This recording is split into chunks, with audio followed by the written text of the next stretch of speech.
Bismillahirrahmanirrahim. Alhamdulillahirabbil alamin. Wassalatu wassalam ala asyrafil anbiya wal mursalin Sayyidina wa habibina Muhammadin wa ala alihi wa sahbihi ajmain. Mengenai kedudukan tawakal atau makam tawakal, maka ketahuilah bahwa tawakal merupakan kata yang berlaku dalam 3 macam kedudukan. 1. Kedudukan pembagian rezeki. Kita bertawakal kepada Allah, berserah dan percaya kepada Allah tentang pembagian rezeki, yaitu percaya penuh kepada Allah,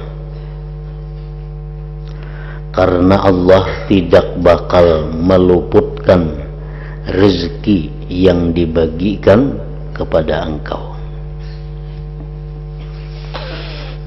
Allah tidak bakal meluputkan rezeki yang dibagikan kepada engkau sesuai dengan ketentuan yang telah ditentukannya pada masa azali. Pada masa dahulu sudah ditentukan bahwa kita pada hari Jumat tanggal 18 Maret 2011 akan dapat rezeki 10 juta rupiah. Nah, itu sudah ditentukan. Nah, kita wajib percaya kepada Allah bahwa apa yang sudah ditentukan itu kada akan bakal selisih, kada akan bakal luput, sebab keputusan Allah tidak bakal berubah. Jadi apa yang kita dapat pada hari ini itu merupakan bagian yang dibagikan Allah untuk kita. Memang demikian. Dapat hari ini cuma 10.000, memang dalam masa azalinya takdirnya demikian. Kita hari ini hanya dapat 10.000. Sebab keputusan Allah tidak bakal berubah. Tawakal dalam masalah pembagian rezeki ini hukumnya adalah wajib. Tawakal dalam masalah pembagian rezeki ini wajib. Kita percaya penuh kepada Allah bahwa apa yang dibagikan untuk kita pasti sampai kepada kita. Jadi kada perlu kita menyalahkan orang lain, kada perlu menyalahkan diri sendiri andai kata kada dapat rezeki. Jangannya ikam kada datang, aku dapat rezeki hari ini, tapi karena ikam datang lalu aku parai, nah itu kada boleh. Itu kada boleh sama sekali. Itu ngarannya adalah i'tirat Allah, memprotes kepada Tuhan. Itu sangat dicela di dalam tauhid. Gara-gara ikam ini bang habis parai hari ini aku. Nah, gara-gara ikam habis udah dapat napa-napa. Nah, itu kalau sampai ke dalam hati kita demikian, itu bisa mengganggu iman, merusak akidah. Kalau sampai ke hati-hati demikian, gara-gara ikam ini habis awal jadi napa-napa. Nah, sampai ke hati nangka itu merusak keimanan kita, tauhid kita jadi rusak. Padahal memang kada ada bagian kita juga hari itu.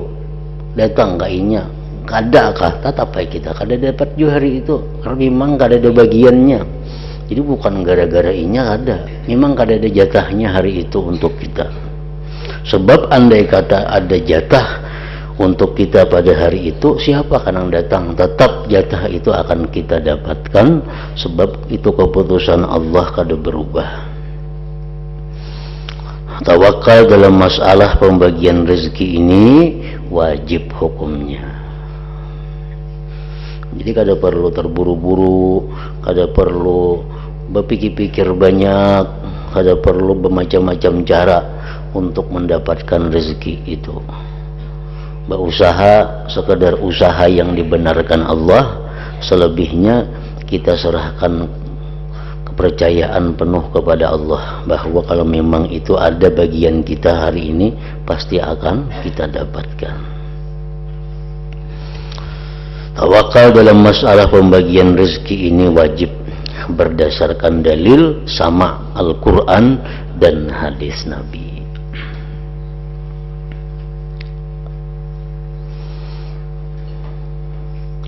Yang kedua, dalam kedudukan mendapatkan pertolongan Allah. Dalam kedudukan mendapatkan pertolongan Allah, yaitu tawakal dengan arti bersandar dan percaya kepada pertolongan Allah apabila engkau menolong agama Allah dan berperang demi agama Allah. Kita membantu seseorang, itu kita hendaknya yakin bahwa pasti kita akan dibantu Allah. Pasti. Kalau kita membantu seseorang, itu Allah pasti akan membantu kita. Kalau kita membantu syiar Islam, Allah pasti akan membantu kita.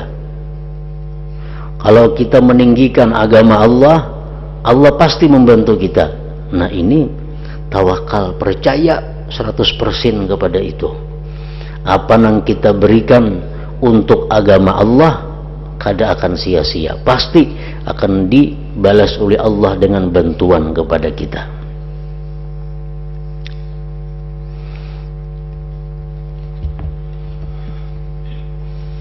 Allah Ta'ala berfirman, فَإِذَا عَزَمْتَ فَتَوَكَّلْ عَلَى اللَّهِ. Artinya bila engkau telah berkehendak kuat, kita ada kemauan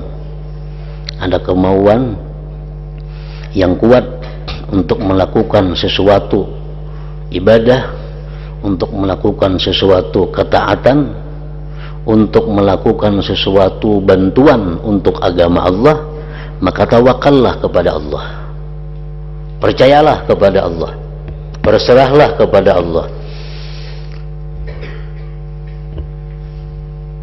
Orang yang menuntut ilmu itu termasuk orang yang menolong agama Allah. Orang yang menuntut ilmu termasuk orang yang menolong agama Allah. Kita yakin, kita percaya bahwa kita pasti ditolong oleh Allah. Asalkan dalam hal menuntut ilmu itu kita bujur-bujur demi agama Allah. Asalkan dalam menuntut ilmu itu kita bujur-bujur ikhlas. Karena mau kada ada ilmu, Islam akan hilang. Ilmu kada ada, otomatis Islam kada ada. Nah, jadi kita menuntut ilmu ini adalah menolong Islam. Bila menolong Islam, Allah sudah menyatakan dengan tegas, ditolong, dibantu, dicukupi. Itu sudah Allah yang berjanji dalam beberapa ayat Al-Quran. Nah, kita mestinya percaya dengan itu.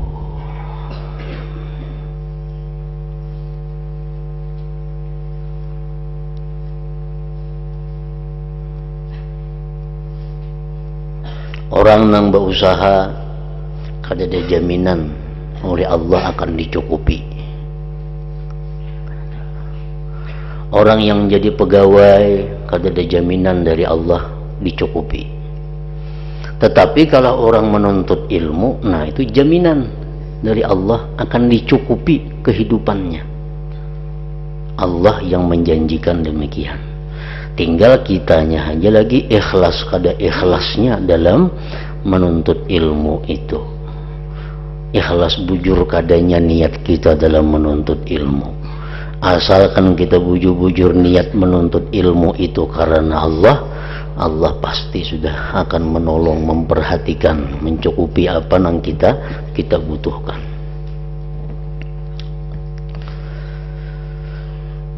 Allah juga berfirman, in tansurullaha yansurkum. Jika kalian menolong Allah, jika kalian menolong Allah,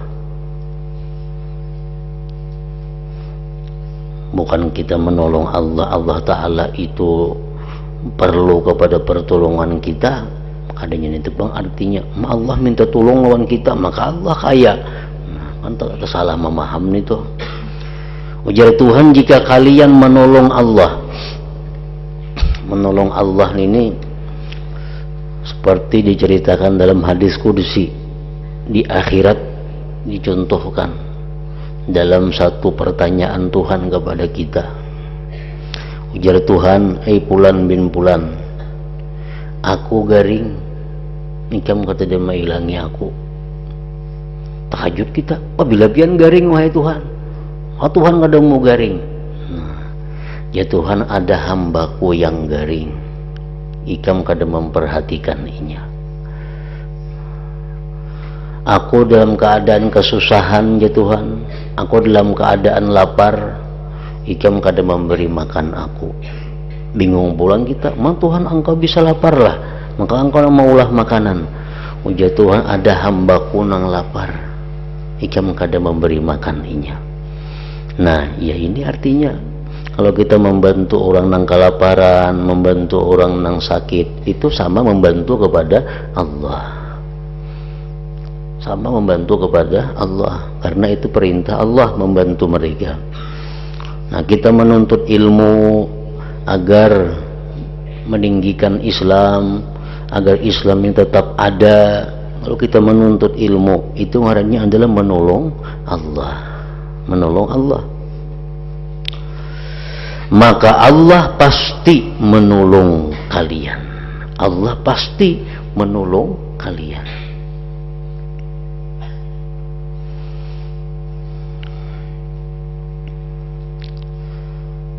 Dan Allah berfirman pulang, wa kana haqqan alaina nasrul mu'minin.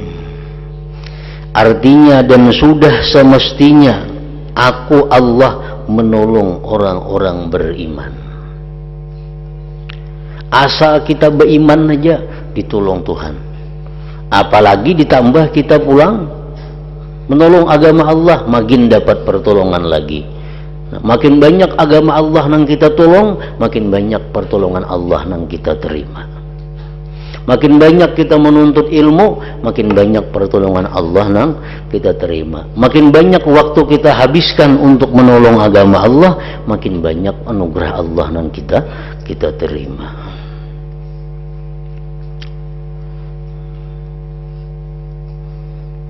Jangankan kita menuntut ilmu, jangan kita menolong orang, kita beriman saja sudah pasti ditolong Allah.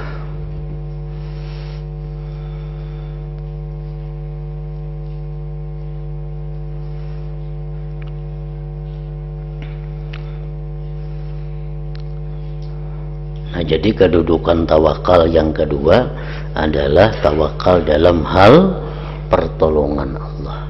Kita percaya, wajib kita percaya bahwa setiap kali kita melakukan hal-hal yang menolong Allah, kita ditolong oleh Allah. Jangan ragu-ragu sedikit pun di dalam hati kita. Tawakal dalam masalah ini juga wajib juga dengan janji Allah. Jangan ada sekali-kali kita anggapan mun ikam taur mengaji hagawian bisukan ka anu guru anu kamarian ka anu guru anu tengah anu bila ikam bercari belikan lagi beri makan nih anak bini. Nah ini orang kada bertawakal, kada percaya lawan Tuhan ngarannya. Ini sudah kada beriman lagi orangnya. Bisukan ke rumah guru anu mengaji, tengah hari ke rumah guru si B mengaji, kena Mbak Asar mengaji pulang ke rumah guru situ, Mbak Isa mengaji pulang ke guru si Pulan. Habis ikan ada lagi beri makan nih anak buah. Nah kalau kita anggapan macam itu, kada sama sekali iman kita kepada Allah. Pada Allah sudah jelas, bila kita menolong agama Allah, Allah mencukupi kehidupan kita. Allah mencukupi kehidupan kita. Tinggal kita lagi membujurakan niat tuh bagus-bagus menuntut ilmu itu, kada bakal sia-sia bang.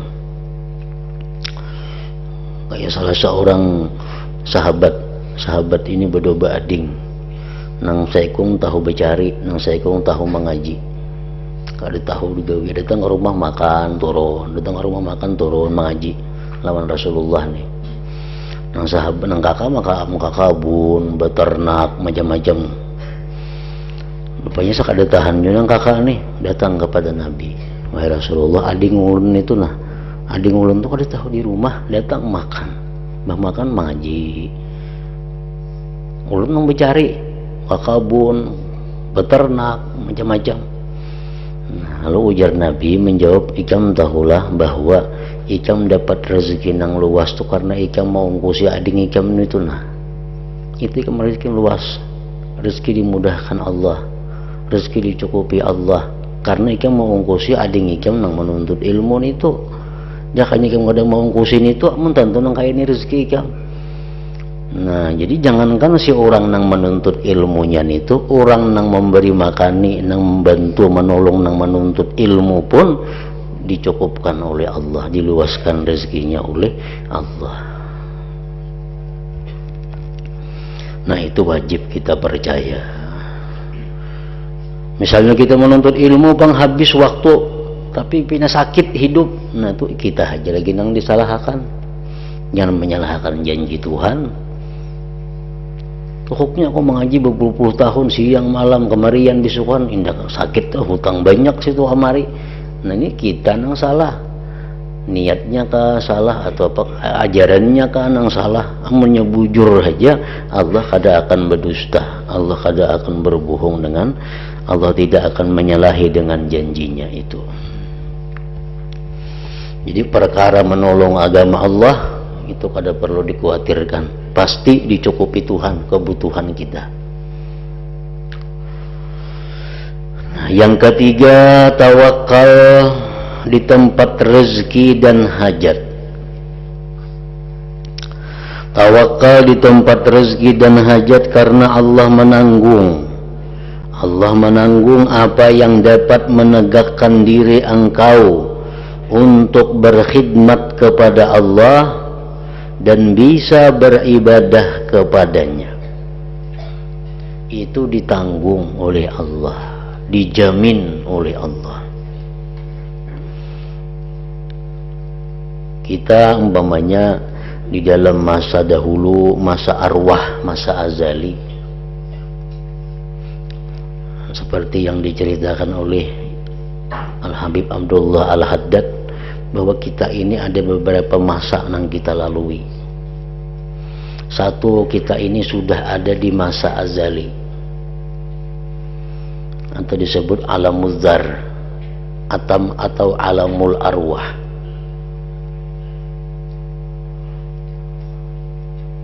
Berapa tahun lawasnya kita di sana, kita kada tahu, hanya Allah. Sebelum kita ada sekarang ini, itu ngarannya alam azali atau alam arwah atau alam dzar. Bila di situ kita tak kumpul, di dunia ini tak kumpul juga. Bila di sana kita patuh, dalam dunia ini kita patuh juga.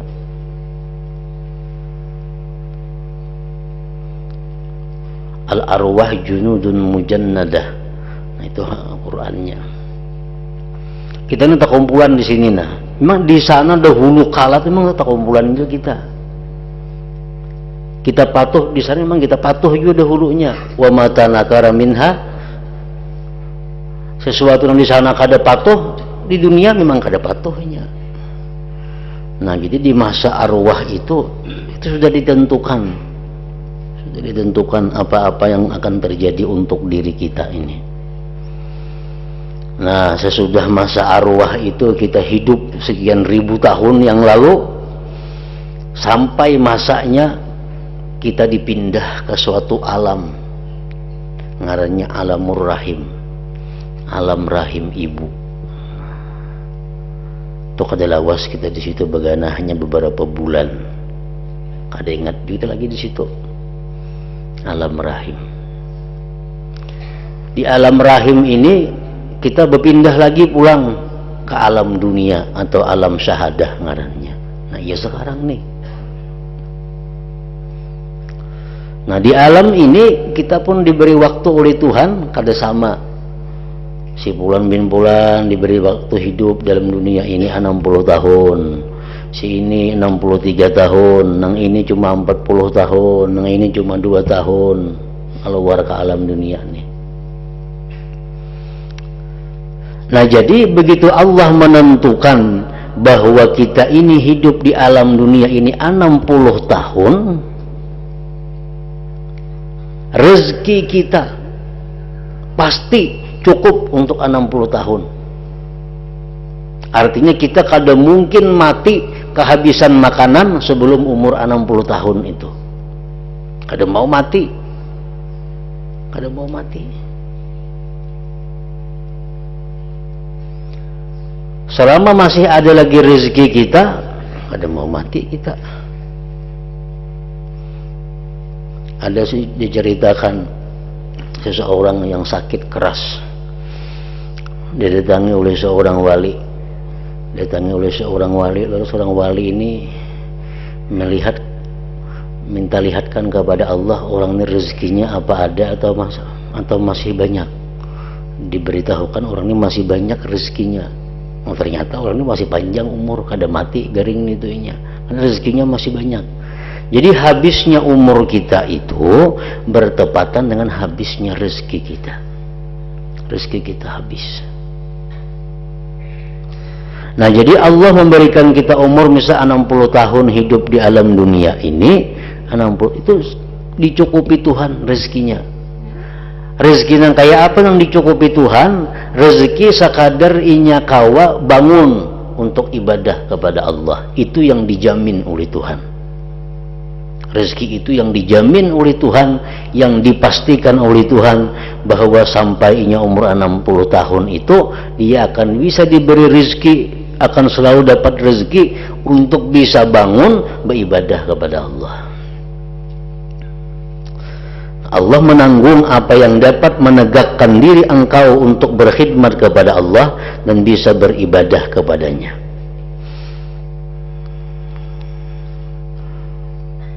Yang demikian itu berdasarkan firman Allah, wa may yatawakkal 'alallah fahuwa hasbuh, artinya barang siapa tawakal kepada Allah maka Allah taala pasti mencukupinya. Jadi jangan khawatir kada kau makan, jangan khawatir kada kau minum, itu dijaga, itu Allah yang menjaganya sudah. Itu urusan Allah. Menjaga kehidupan kita ini, itu Allah yang menjaga. Kada perlu kita menjaga itu. Nya sudah diatur oleh Tuhan. Bila mana kita mati itu habis tuh rezeki kita, kada ada lagi. Juga sabda Rasulullah sallallahu alaihi wasallam, "Lau tawakkaltum 'ala Allah haqqa tawakkulihi la razaqakum kama yarzuqut tayra yagdu khimasa wa taruhu bitana." Seandainya kalian bertawakal dengan Allah sebenar-benarnya tawakal, niscaya Allah memberikan rezeki kepada kalian sebagaimana Allah memberikan rezeki kepada burung. Pagi-pagi berangkat dengan perut kosong dan sore-sore kembali dengan perut penuh. Kadang-kadang betah kelaparan. Tawakal semacam ini fardu dan mesti harus dijalankan oleh setiap hamba berdasarkan dalil akli dan dalil syar'i. Artinya kita percaya penuh kepada Allah bahwasanya rezeki kita ini ditanggung oleh Allah. Ditanggung oleh Allah. sampai batas umur yang ditentukannya.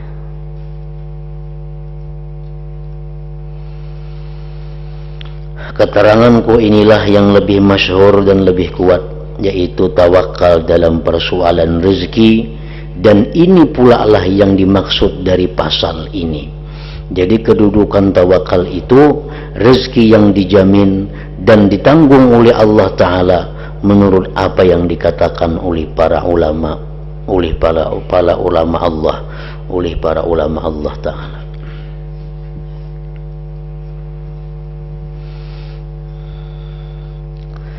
Hal ini akan semakin jelas dengan mengetahui macam-macam rezeki. Karena itu ketahuilah bahwa rezeki itu ada 4 macam. Satu ngarannya rezeki madmun. Yang kedua rezeki maksum. Yang ketiga rezeki mamluk. Yang keempat rezeki mau'ud. Rezeki madmun yaitu rezeki yang dipergunakan untuk penguat dan apa yang menyebabkan tubuh bisa tegak tanpa sebab-sebab lain. Tanggungan Allah adalah untuk rezeki semacam ini. Orang wajib tawakal menghadapi rezeki madmun ini berdasarkan dalil akal dan dalil syara. Kita kada perlu memikirkan tentang makan kita. Apa isuk kita makan nih bisa mati nggak ada makan, jangan memikirkan itu, kada boleh, itu urusan Allah, itu urusan Allah. Jadi tawakal ini, tawakal terhadap rezeki yang namanya madmun, itu rezeki yang ditanggung Allah untuk menyambung, meneruskan kehidupan kita sampai kepada umur yang dibatasi Allah. Itu jangan dipikirkan. Kita misal diberi Tuhan umur 40 tahun, nah hidup kita sampai 40 tahun itu jangan dipikirkan, kita pasti hidup. Kayak pakai makan di situ, kayak pakai jangan dipikirkan itu. Selama kita masih ada umur pasti sampai kepada kita.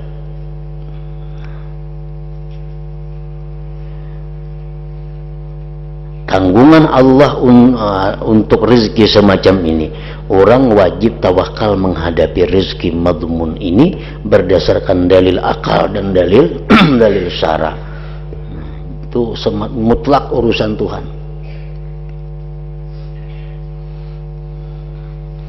Karena Allah bisa saja menyampaikan kita kepada umur yang ditentukan, 60 tahun misalnya umur kita. Itu bisa Allah menyampaikan kita ke umur itu dengan tidak makanan, dengan tidak lewat makanan, dengan tidak lewat minuman. Yang penting kita pasti hidup sampai umur itu. Jadi jangan memikirkan itu sudah urusan Allah. Dan Allah marah kalau kita berpikir terhadap hal-hal yang jadi urusan Allah. Allah kada ketujuh disekutui. Allah tuh yang menyuruh kita ini memikirkan kayak apa pengabdian kita kepada Allah. Allah menyuruh kita agar kita ini selalu berusaha untuk meningkatkan takarrub kepada Allah. Allah menyuruh kita untuk selalu menambah ilmu pengetahuan. Allah menyuruh kita untuk selalu ini itu. Nah itu yang mesti kita pikirkan. Nang sudah diatur Tuhan, jangan kita memikirkan, jangan menyekutui Allah, jangan menduai Allah. Perkara hidup kita ini sudah Allah yang mengaturnya, menentukannya. Bila kita diberi umur Tuhan 100, pasti hidup sampai 100 tahun, jangan khawatirin itu. Orang wajib tawakal menghadapi rezeki madmun ini berdasarkan dalil akal dan dalil syara. Karena Allah telah membebani kita supaya berkhidmat dan taat kepada Allah dengan menggunakan badan kita. Jadi Allah pasti menanggung apa yang bisa mencegah kerusakan badan agar kita dapat melakukan apa yang dibebankan Allah kepada kita.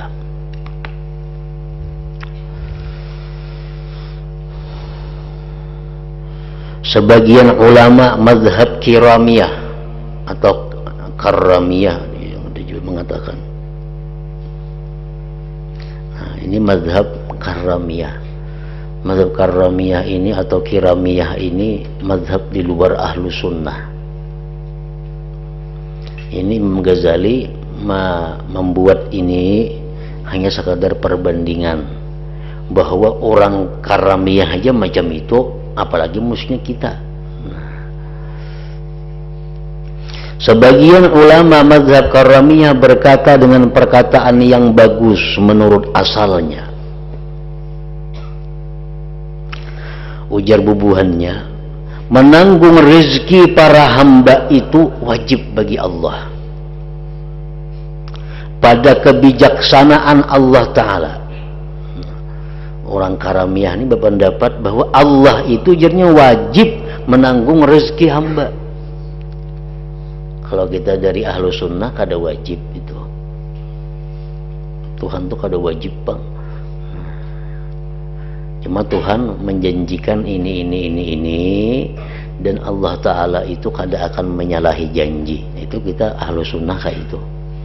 Ada inya kada. Ujar bubuhannya ini Tuhan itu wajib menanggung rezeki karena 3 hal ujarnya. 1, alasannya Allah Ta'ala itu sayyid, majikan tuan, sedangkan kita semua adalah budak. Majikan tentu mencukupi makanan budak, seperti halnya budak wajib melayani majikannya. Ngajar bubuhannya ini kita ini budaknya, kita wajib melayaninya, berarti wajib juga menghidupi mencukupi kita. Yang kedua, ujarnya Allah Ta'ala menciptakan para hamba, sedangkan para hamba membutuhkan rezeki, dan Allah tidak menjadikan jalan bagi mereka untuk mencari rezeki karena para hamba tidak mengetahui apa rezeki mereka, di mana tempatnya dan kapan datangnya, agar mereka mencari rezeki itu sendiri di tempatnya dan dalam waktunya, agar mereka datang kepada rezeki itu. Jadi Allah Ta'ala pasti mencukupi para hambanya dalam masalah rezeki, dan Allah tentu mendatangkan para hamba itu kepada rezeki mereka. Ujar bubuhan Karramiyah, nah hamba Allah ini kada tahu rezekinya apa, kada tahu inya datangnya rezeki itu dari usaha nang mana. Nah jadi Allah Ta'ala itu ujarnya wajib mengaturakan mendatangkan rezeki dari usaha ini dari usaha itu sehingga sampai rezeki kepada si hamba itu. Yang ketiga, ujar mereka, Allah Ta'ala itu membebani para hamba supaya berkhidmat, sedangkan orang yang mencari rezeki adalah orang yang sibuk meninggalkan khidmat. Jadi Allah Ta'ala pasti mencukupi ungkus-ungkus hidup supaya para hamba tekun berkhidmat kepada Allah. Nah, ini ujar Imam Ghazali adalah ucapan orang yang tidak mengerti rahasia ketuhanan Allah. Orang yang berkata bahwa Allah Ta'ala itu wajib memberikan rezeki adalah orang yang bodoh artinya.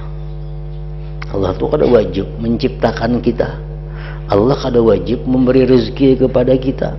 Itu semuaan adalah anugerah saja, pemberian daripada Allah, bukan satu kewajiban dari Allah.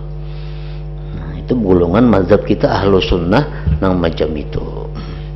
Orang nang ahli ibadah gin dimasukkan Tuhan dalam neraka mati boleh-boleh aja, kada wajib Tuhan memasukkan mereka ke dalam surga. Orang nang hidupnya maksiat mengulo dibuat Tuhan ke surga boleh aja juga, karena itu semuaan kada wajib bagi Allah. Itu kada wajib bagi Allah. Yang kita pahami dan kita yakini bahwa Allah itu menjanjikan kepada kita ini, dan kita wajib percaya bahwa Allah itu kadang menyalahi janji. Nah, ingat situ aja pun kita. Allah mengatakan bila engkau taat kepada Allah, bila engkau beribadah kepada Allah, dimasukkan oleh Allah ke surga. Nah, kita percaya itu. Masalah Tuhan memasukkan ke surga itu apa hukumnya? Itu kada wajib, boleh-boleh aja. Nah, itu ahlu sunnah wal jamaah. kita hidup beribadah kepada Allah, mengabdi kepada Allah, membantu menolong agama Allah, itu pasti ditolong oleh Allah. Pasti ditolong oleh Allah. Kita percaya karena Allah kadang menyalahi janjinya. Apa hukumnya Allah menolong kita? Harus saja, kada wajib. Nah, kada wajib. Kalau bubuhan Karramiyah tadi mengatakan wajib. Nah, itu lain di luar daripada Ahlus Sunnah.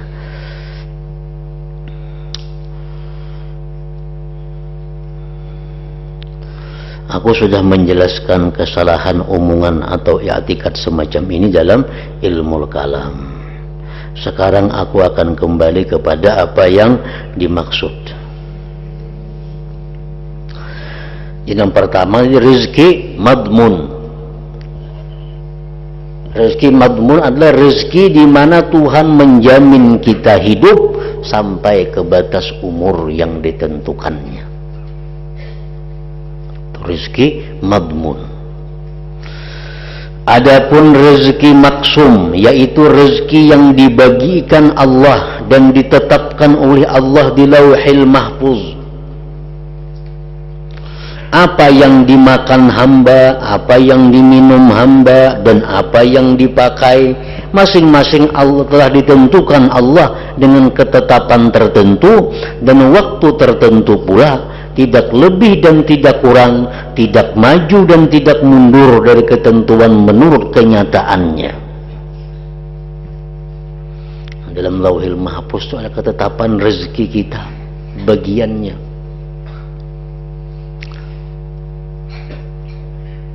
Rezeki sebulan sekian, tapi yang dimakannya, dinikmatinya cuma sekian.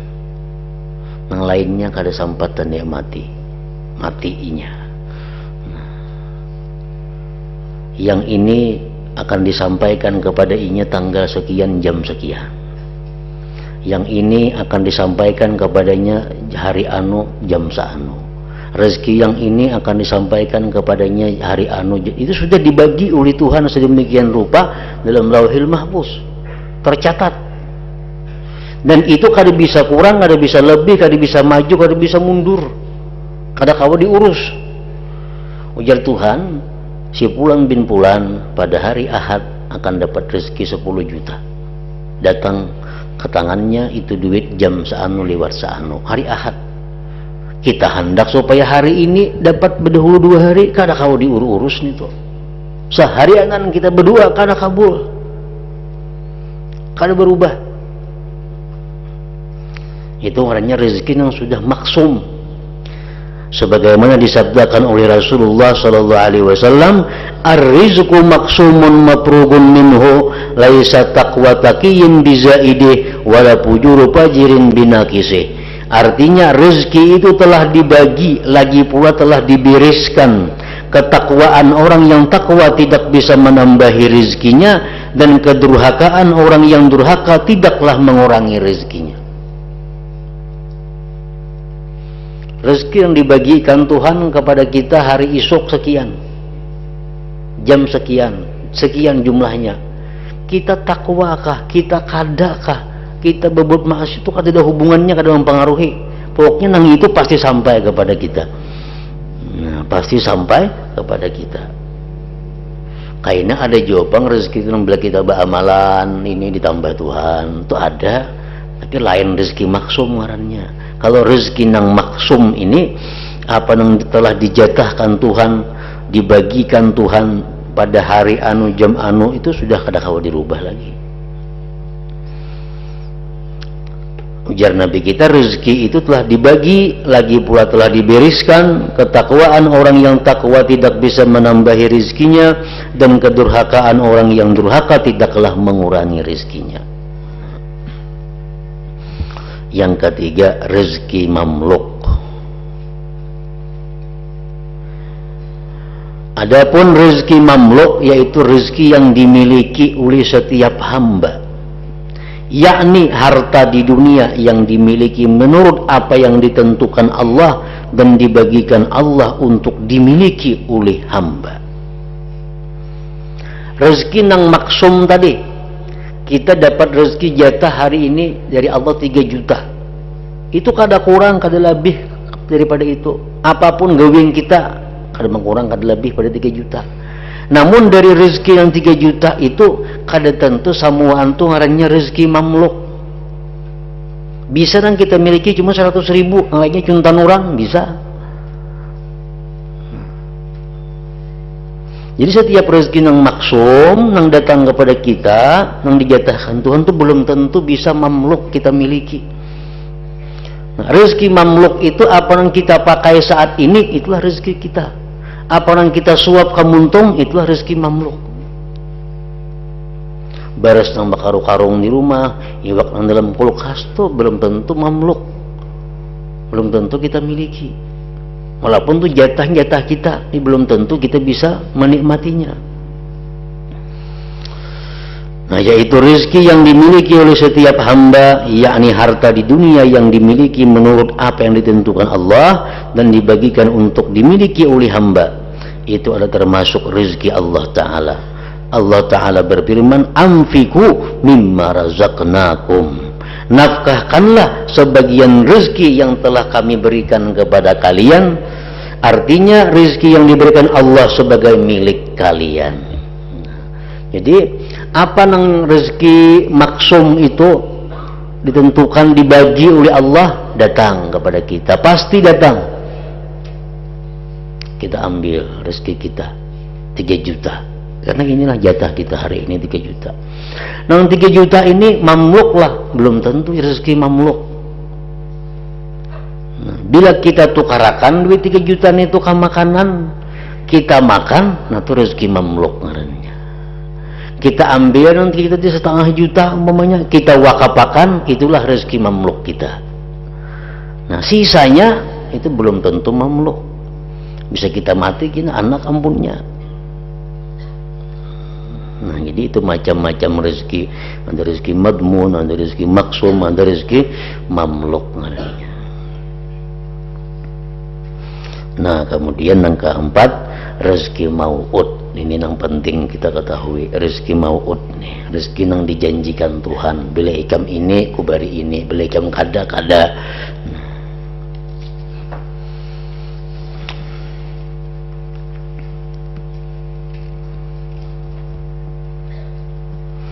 إلى حضرة النبي صلى الله عليه وسلم الفاتحة. يا من الدين إياك نعبد وإياك نستعين. بسم الله الرحمن الرحيم. الحمد لله رب العالمين وصلى وسلم على سيدنا محمد وآله وصحبه أجمعين. اللهم اغفر لنا ما أخطأنا وما تحمدنا وما أسررنا وما أعلنا وما أسرفنا وما أنت أعلم به منا. أنت المقدم وأنت المؤخر لا إله إلا أنت. صلى الله على سيدنا محمد وآله وسلم. الحمد لله.